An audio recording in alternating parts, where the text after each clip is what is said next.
Go on, Jonesy! Go on and get with him! I worry about the translation. Yes!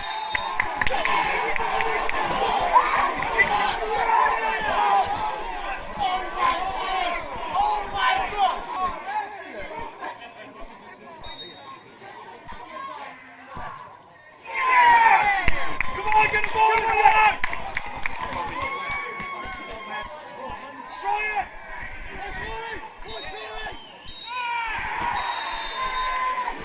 This is AFCRDTV and the final scoreline at the Dovecote Stadium. Shepshed Dynamo 2, AFC Rushden Diamonds 1. I'm speaking now with Joe O'Neill, number 4 for AFC Rushden Diamonds. And Joe, a tough loss for Diamonds today. Yeah, it's disappointing. It's really disappointing. Obviously, we've had 2 weeks off, and I thought we've been working really hard in training, and we've come into it with a positive attitude, and it's not gone for us today.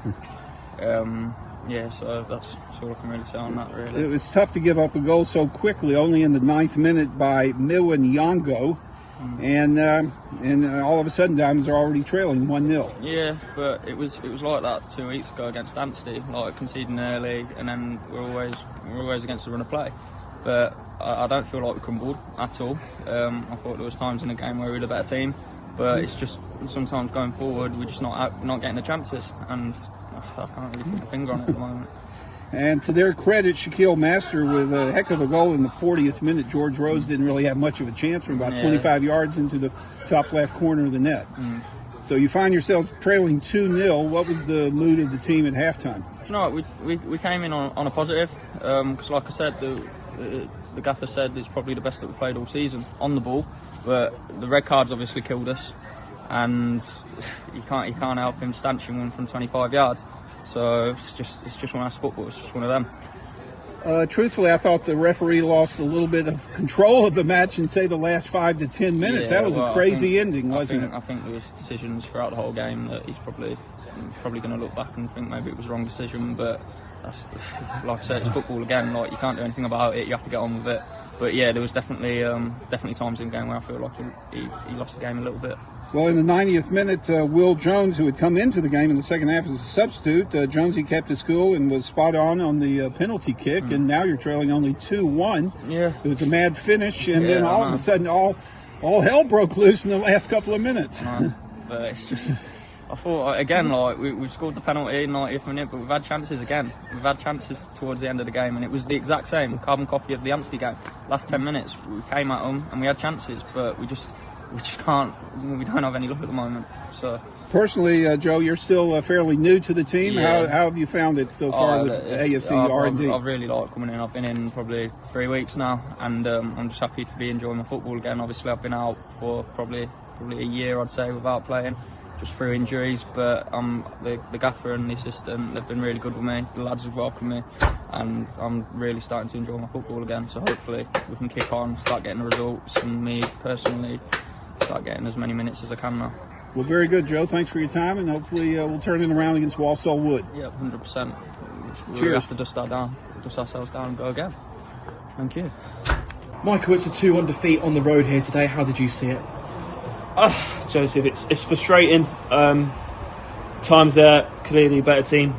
But if we're going to talk about the game itself, I think moments changed the game, and fortunately we were on the end of some questionable moments, if I put it that way, unfortunately. But look, it is what it is. We can't go back on them. But overall, proud of the fight and the determination for the boys, really. And like I said, that's all we can bounce in next Tuesday.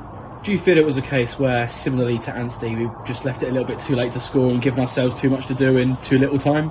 Possibly, 100%. Like you said, I think if we look at the game, especially the second half, for a team down to 10 men for large periods of that, we were on top. We pegged them back. We had chances, half chances. It's coming, but like you said, we keep saying that it eventually needs to click and the penny needs to drop, that we need to get results on the board. And like I said, we've got to lift them now and just build the spirit back up and go again, because it was a tough one today. I think more mentally rather than physically. I think there was a lot out there that went against us today, but sometimes that's football.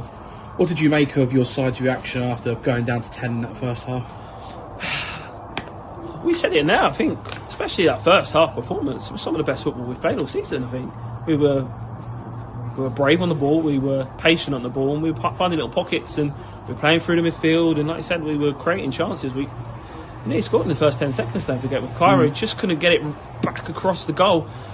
Like I said, I'm not worried in terms of that. We're creating. Like I said, it's tough. We like I said, a lot of the time today we were down a man, and moments change games. That's all I'm going to say. Yeah, goals change games, and they obviously took the lead after 9 minutes. Good trickery and finish from the winger, and then an excellent long-range strike for the second one. How do you look back at those goals? Yeah, like I said, the first one we'll look back, but like I said, it's a bit of magic, isn't it? And well, both were a bit of magic. When we looked at the start of the season, the goals we were giving away were probably from mistakes from ourselves, that we were giving goals away. But now it's no consolation really, but we're making teams have to work for their goals, which is better obviously, but we need to.